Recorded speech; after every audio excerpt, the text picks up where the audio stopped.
Hey guys, it's Call Me Cookie here with another quick video. I want to give you an update on what's going on with Aerodrome. I took a couple of days to wait for things. The protocol when it first opened, it was very much staged. They wanted to make sure that they got the VE Aero airdrop straightened out and there wasn't any emissions out. So, it really looks like the protocol is up and moving. The Arrow token, the non-locked version of Arrow is out there, and we have liquidity pool emissions. So I figured that this was a good time to jump in and to make this video. So what I want to focus on is, of course, none of this is financial advice. This is my vlog. This channel is my vlog. And I want to get my thoughts out about the protocol and the way that I'm going to engage in it. And maybe if what I'm saying comes across well for you and you learn something, that's great. But these are really just my thoughts on what's going on. So really what it boils down to for me is, why do I want to interact with Aerodrome? Well, for me, I am a VE Velo holder. So I have a VE Velo NFT. I have a bunch of Velo staked into that NFT. And what that allows me to do is, on the Velodrome protocol, I get to vote. I end up getting rewarded. We call it bribed, but really it's just being incentivized to vote on these liquidity pools. Now let's take a few steps back for those who might be new to this space, new to the environment, new to working with protocols such as Aerodrome and Velodrome, and just give you guys a little bit more context. So Aerodrome is a decentralized exchange that has been deployed on the Base L2. Base is Coinbase's L2, and if you're not familiar with Coinbase, definitely go ahead and look them up. They are, really one of the most trusted entities in the crypto space. I'm not going to go ahead and shill them because, knock on wood, we don't want Coinbase to turn into another FTX situation. And again, if you're new to crypto, we're not going to dive into that too much. We're going to stay away from the FTX whole crap show, as it was. So Aerodrome. Aerodrome wants to be the central hub for trading tokens on Base.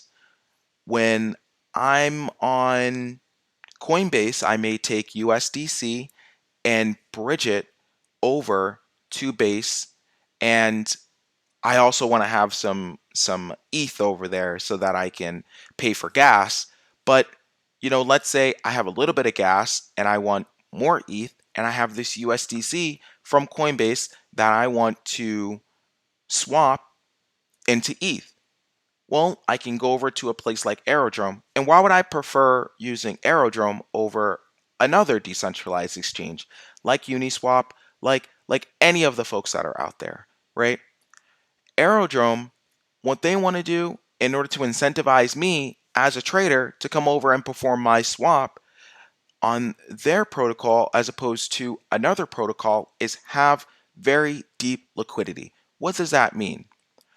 Deep liquidity is having, let's say, $1 million worth of USDC or a million USDC tokens, because it's a stable coin on the protocol itself, and it's going to be in a pool with, hopefully, again, equal value $1 million worth of ETH. So when I come in with my USDC, with all of that liquidity being there, when I go and I ask for $100, 100 USDC worth of ETH, when I go to perform that trade, Aerodrome is going to have, hopefully, a lower fee because there's so much liquidity, and lower slippage because there's so much liquidity. And what liquidity really boils down to is there's this friction in that trade when there's lower liquidity, and my order may not be filled for that total $100. I may get $98 for that order simply because there's that lower liquidity, and Aerodrome aims to ensure that there is ample liquidity there for me to facilitate that $100 swap and get as close to $100 or spot on $100 worth of my in and out, right? So another problem that Aerodrome wants to address is the problem that a lot of decentralized exchanges run into, and that's mercenary capital. Because when a decentralized exchange launches, they have to do something. It's really hard in DeFi with all of these incentive mechanisms that are out there to not have some monetary reward for people to come in and place their liquidity and rent you their liquidity. There has to be some reason for me to come here, and decentralized exchanges often use a token. Very often it's an inflationary and ends up pumping and dumping. So, again, that's why I wanted to wait for the Arrow token to officially launch, because let's say we have the Arrow token. I'm going to say that it's 1 penny down here. I'm chopping off these extra zeros, and what's going to happen is there's going to be a whale that was able to buy a crap load of these Arrow tokens down here at 1 penny. Again, we're ignoring the threes. We're just going to pretend that this that this is 1 penny down here. And as you can see, now the Arrow token, it has pumped up to this 6 cent mark here. Now we're seeing a big wick like this. This just came across the DEX screener terminal interface here. That's somebody taking profit. When somebody's able to come in here and take the token from 6.7 cents to 6.0 cents, that's a lot of the token that was just sold. And I actually should have pulled up, or actually here, it is down here.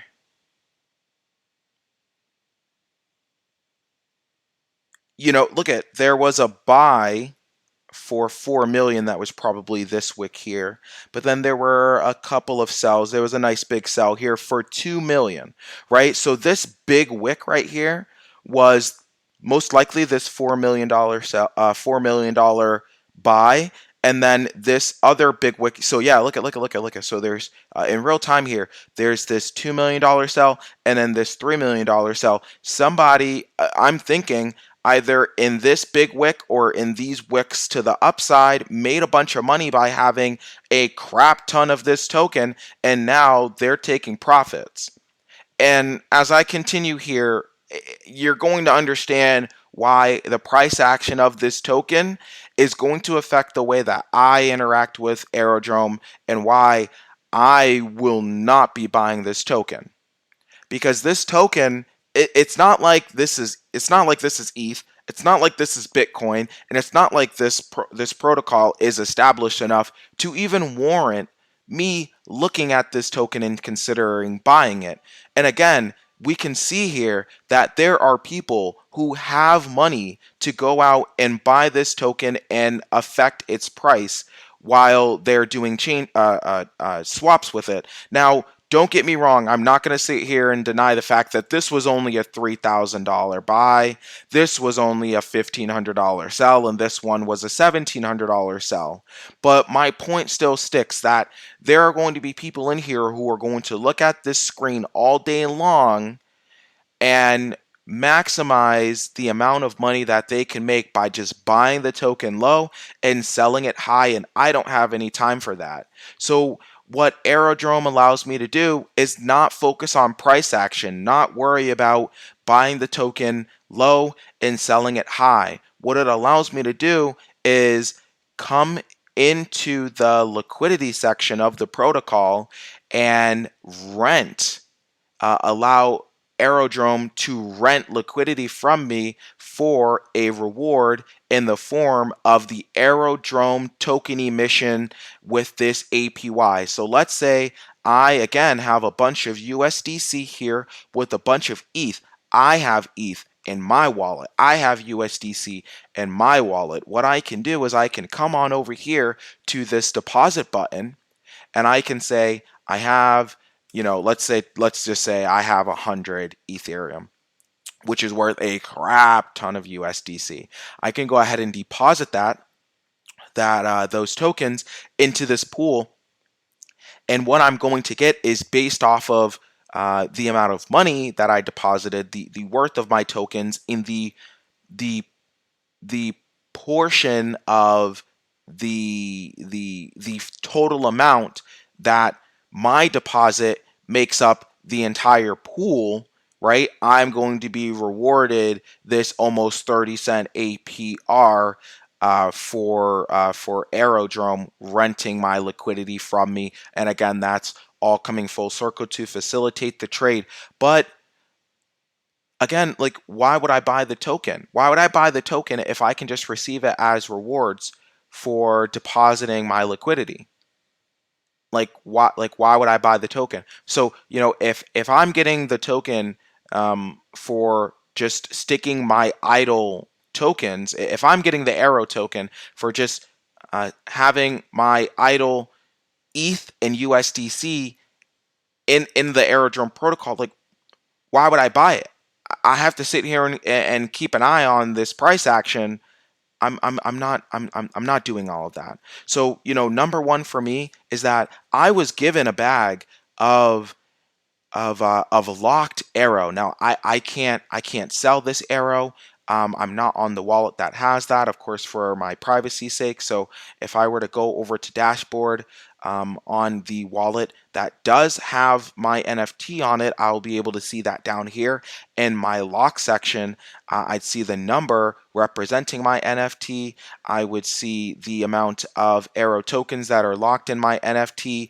And what that's going to allow me to do is every Arrow token that's locked in my VE Arrow NFT is going to reward me a single vote.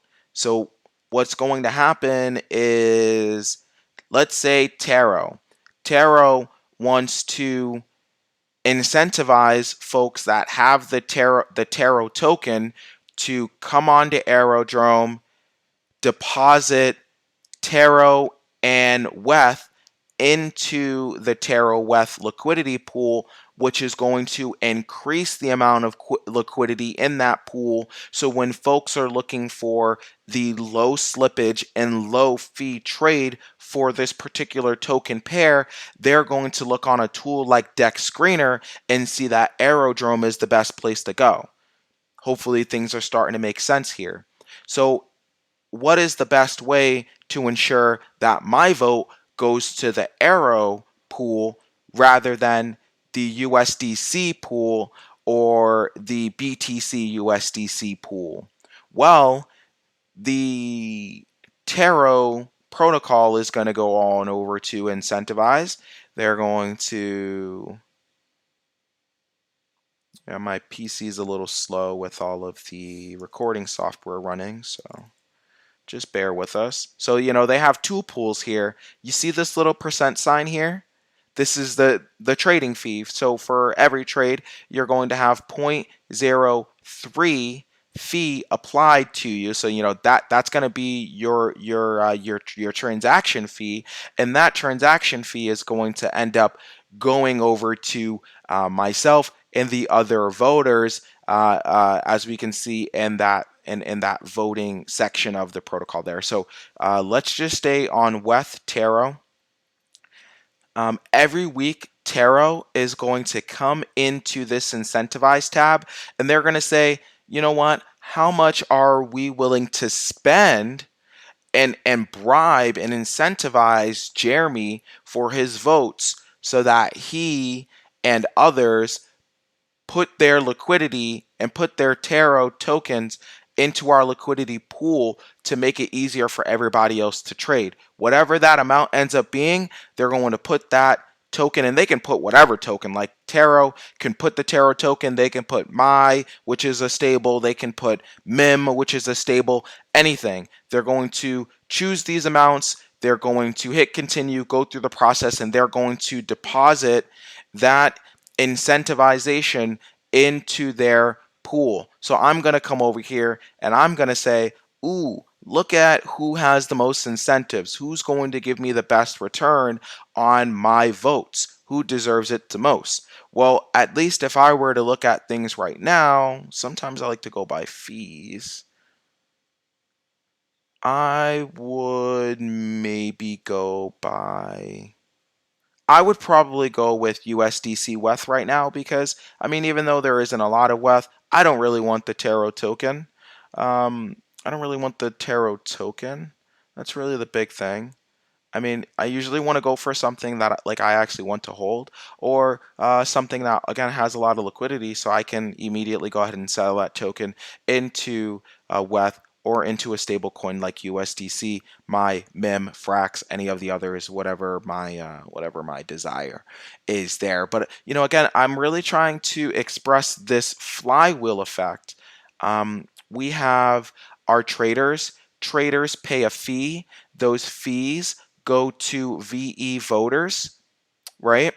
And then what the VE voters do is their votes increase the emissions, the arrow emissions to the LPers, right? And what ends up happening is that there is a lot more liquidity. Protocols like Taro want liquidity, so they need to incentivize the votes from the arrow voters. And again, I'm not buying this token because I am a VE Arrow voter because I'm a VE Velo holder, NFT holder, and I was a part of that Aerodrome VE Aerodrome airdrop. 40% of all of the arrow on this protocol is going to the voters. Now, I know that the way that they handled the airdrop, we only ended up getting like a third of what we were promised. It was supposed to be like a 1-to-1 proportional. So like let's say I have 100,000 VE Velo tokens. I only got like 33,000 or something like that. I'm going to go ahead and double check on all of that stuff. But again, like all of the logic still stands. I have no reason to buy this token. There's people who have all day long to sit here and buy this token low, pump the price, and this price is being pumped. This price is being pumped right now. And this is what happens so often. This price is being pumped and people are going to dump it, pump it, and dump it. But that has no bearing on me. Honestly, the pumping and dumping the price action, this number going up is actually great. Because let's say I end up, there is going to be, and if there isn't already, there's going to be an arrow. There's going to end up being an arrow liquidity pool because regardless, people want to buy and sell the arrow token, and that's going to be incentivized also. So the protocol itself is going to incentivize voting on it. So I could actually just get slowly every week the arrow token by just casting my vote and sitting back and waiting for it to happen. Because again, remember, every time that a trader goes ahead and makes a trade for any token, there is a fee that is collected. So when I vote on that pool for emissions, I end up getting those fees. So like, you know, this is a much better way to interact with the protocol, at least in my opinion, not worrying about the price action. And god damn, this token is mooning right now. So, you know what? I'm going to go ahead and cut the video at that. That's really all I have to say about the protocol and everything that's going on with it right now. If you have any questions or concerns, or you know, just other content that I can cover around the project, I mean, look at these buys and sells. It's really popping off right now. That's great. Yeah, if you guys have anything that you'd like to discuss with me, go ahead and throw it in the comments section, and I'll be more than happy to engage there. Please go ahead and hit that like button if you enjoy the content that I've been making for you, and hit that subscribe button so that you get updates whenever I do release a new video. Thank you so much for joining me. It's been Call Me Cookie. I'll catch you later. Peace.